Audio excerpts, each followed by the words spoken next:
Саламатсыздар, урматтуу окуучулар. Даражаларды улантабыз. Бул жерде төмөндөгүлөрдүн кайсынысы чоң дейт. Эмне кыласыңар эми? Башты оорутпай эле көбөйтүп эле салган жакшы. 2 көбөйтүү 9, 3-түн экинчи даражасы эмне 9, 3-түн экинчи даражасы 3-тү 3кө көбөйт деген сөз. Бул болсо 3-тү көбөйт 2-нин даражасы 2, 4. Ошондо бул жер эмне? 18, бул жер эмне? 12. Демек кайсынысы чоң? Демек бул чоң экен. Болду. Кийинки катар менен. Бул жерден кайсынысы чоң дейт. Мына. Эгерде могул көбөйтүү турса, 3n деген эмне сөз? 3 көбөйтүү n деген сөз. Эмне кылсак болот? 2 көбөйтүү 2 3-нчү даражасы, ал n-нчи даражасы десе болот. Мисалы үчүн 2-нин экинчи даражасы, анан 3-нчү даража десе, бул жер эмне? Могу эмне? 4, 4-түн 3-нчү даражасы болот. 4-түн 3-нчү даражасы канча? 4 көбөйтүү 4 көбөйтүү 4, 16 көбөйтүү 4, 64. Демек 64 бул. 64 экенин нак түшүндүк. 64 деген эмне? 2-нин 6-нчы даражасы 64. То есть 2 көбөйтүү 2 көбөйтүү 2 көбөйтүү 2 көбөйтүү 2-ни көбөйтсөк мына. Ушул 64-кө барабар болот. 6-нчы даражасы болду. Демек, мына могул даражаларды бири-бирине көбөйтүп салыш керек экен.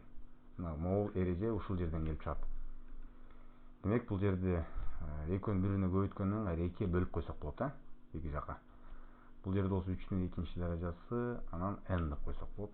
Ошондо бул жер эмне болду? 8. Бул барабар эмес да 8. 9-дун n-нчи даражасы. Ошондо кайсынысы чоң болот? Кайсынысы чоң болот? Мына могул чоң болот. Бирок эгерде n отрицательный болсо, n терс сан болсо, терс деген мисалы -1 болсо, n -1 болсо эмне болот бул жер?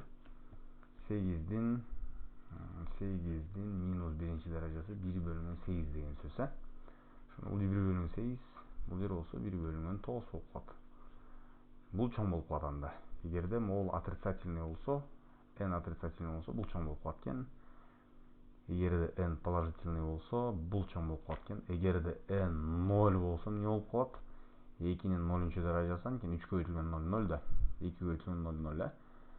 3-түн 0-нчу даражасы 2 бири-бирине барабар болуп калат. Демек, туура жолу g экен бул жерде. G деген эмне? Маалымат жетишсиз.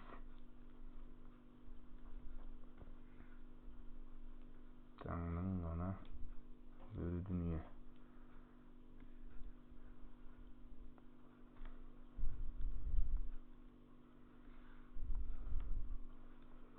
Кийинки суроо бул жерден каша турбайбы? Каша деген эмне? Мына могунун ичиндеги бунун даражасы экен. Демек, 2-нин 3-нчү даражасы эмне? 8. Бул жер болсо 2-нин 6-нчы даражасы болуп калат. Анткени көбөйтүп салайбыз бири-бирине жанагыдай. Бул жерде болсо көбөйтпөйбүз. Бул 2-нин 3-нчү даражасы, мына ушул, мына 2-нин даражасы дейт. Албетте бул көп.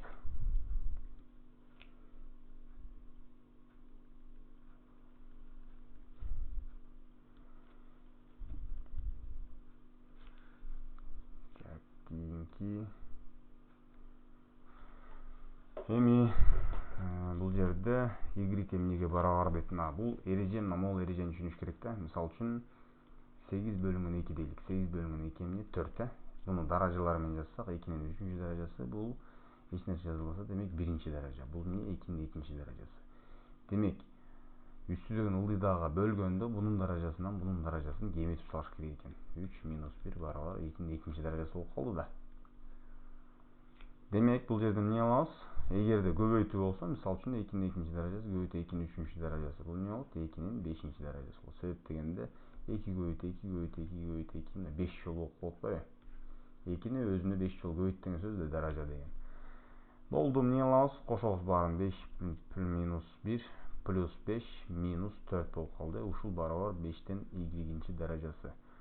-1 плюс 5 минус эмне болот? Бул жер 0 болот. Бул жер 0 болот, Бул жер 0, 5 y. Демек, y эмне экен? 0 экен. Y 0 экен. Болду мына. Так.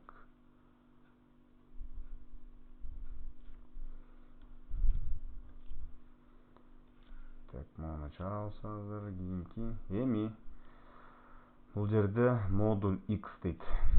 Модуль деген эмне? Модуль деген мисалы -5 болсо, буну 5 деп чыгарасыңар дейт. X билбейбиз, x балким отрицательный болушу мүмкүн дейт. Модуль деген эмне? Кыскасы бардык сандарды оң сан кылып чыгарасың деген кеп да. Тамырды түшүнүп калдык. Тамыр эмне? -5 тамыр деген эмне? Бул 2,23 жакын сан да.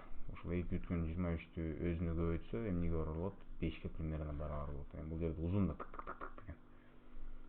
Тамыр деген эмне? Тамыр деген обратный квадрат да. Квадраттын тетири 25. Тамыр эмне? 5. Себеп деген 5 квадрат 25. Эми бул жерден x-тин квадраты кошулган, бунун квадраты эмне болот? 2 көбөйтүү 2 тамыр 5 көбөйтүү тамыр 5 дейт. Бул барабар 36. Ошондо x-тин квадраты кошулган, бул жер эмне болот? 4 болот. А тамыр 5-ти тамыр 5-ке көбөйтсө эмне болот? 5 болот. Себеп деген эмне? 25 тамырды 25 тамырга көбөйтсө эмне болот? 25 болот. Анткени 25 тамыр деген 5, бул 5, 5-ти 5 көбөйтсө 25. Түшүнүктүү. 4 көбөйтүлгөн 5 20 барабар 36, x квадрат барабар 16. 36-дан 20-ны кемитебиз. Демек x эмне? 4 экен. X 4 болсо, экөө бири-бирине барабар экен. Бул жерден бул x -4 болушу мүмкүн. Себеп дегенде -4-түн квадраты эмне болот? +16 болот.